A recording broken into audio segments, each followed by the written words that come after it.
Welcome back. The textile industry is plagued with a series of problems which has restrained its growth momentum. Yes, Ravi, that is what Mr. Manish Mandhana of Mandhana Industries had to say. Let's hear from him.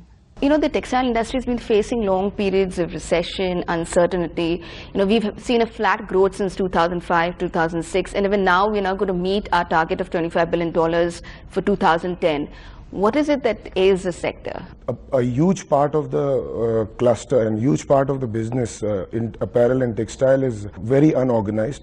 It's very dissected and fragmented across the nation.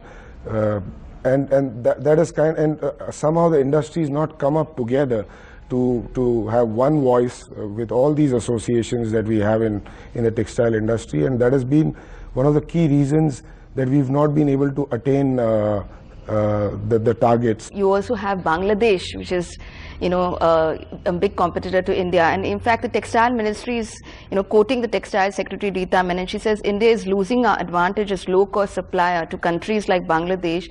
The Indian government is not providing anything out of the ordinary for apparel sectors, whereas Bangladesh is nurturing its apparel sectors. So what do you have to say to that? Well, it's a pity that in the last 3 or 4 years, Bangladesh has certainly surpassed Indian apparel exports, in spite of the fact that they don't have facilities like India has in terms of manufacturing of textiles, the basic raw material, which is cotton. We are the second largest producer of cotton in the world. Somehow, obviously the main economy of Bangladesh is apparel industry, and I think that's the highest revenue earner in exports as a country for them.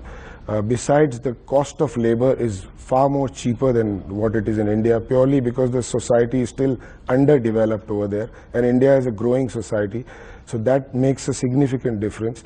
On top of everything, the European Union has given a special status and a privilege to Bangladesh to allow duty-free imports of goods made in Bangladesh, which is a huge difference in terms of pricing when big groups worldwide are buying, you know. So at the end, all these factors put together makes Bangladesh thrive, while we are still not up to the level that we should be. Mr. Mandhana, with so much competition now from China, Bangladesh, and things not also very good in India, what kind of support then do you expect from the government? I think the government needs to provide active support in terms of concessional rate of interest on credit facilities, higher export benefits, relaxation in labor norms, and rationalization of tax structure. I think these are the things that are really important for the industry to thrive. Now you have, Tirupur, which is, a natural textile hub, which is not really created by the design of any government.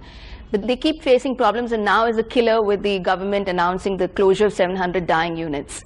How then does this environment blossom then? Well, Tirupur definitely has been one of the largest knitwear hub in Asia, and obviously over a period of time, people haven't taken care of the environmental hazards over there, and it's kind of really reached a peak. I think it's very important for the government to form areas and zones which are specially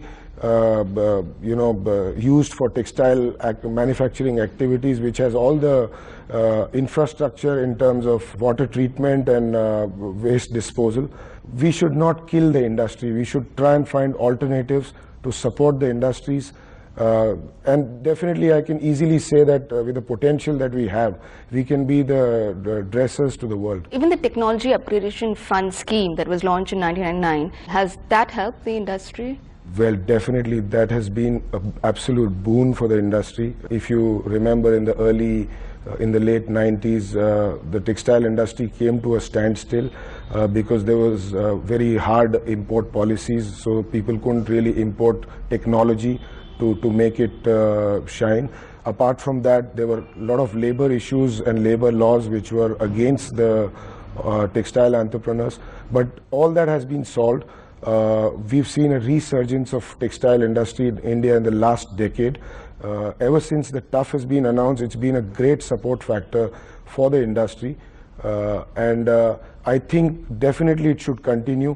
Well, since June 2010, it's on hold, and we are just all hoping that it gets revived again, because there's still a lot of investment in the process. Your company supplies to the big labels like Tommy Hilfiger and New Yorkers and Armani.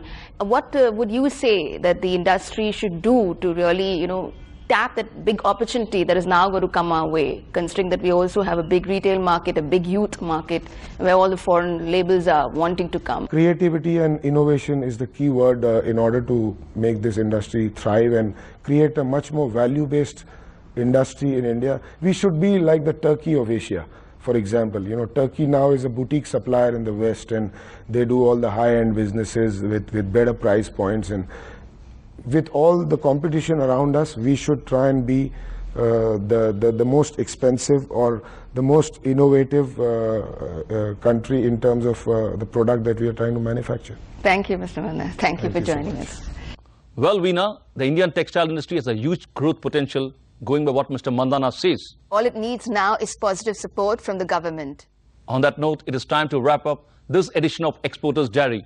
We will be back same time next week. Till then, it is goodbye. From all of us here, keep watching CNBC TV 18.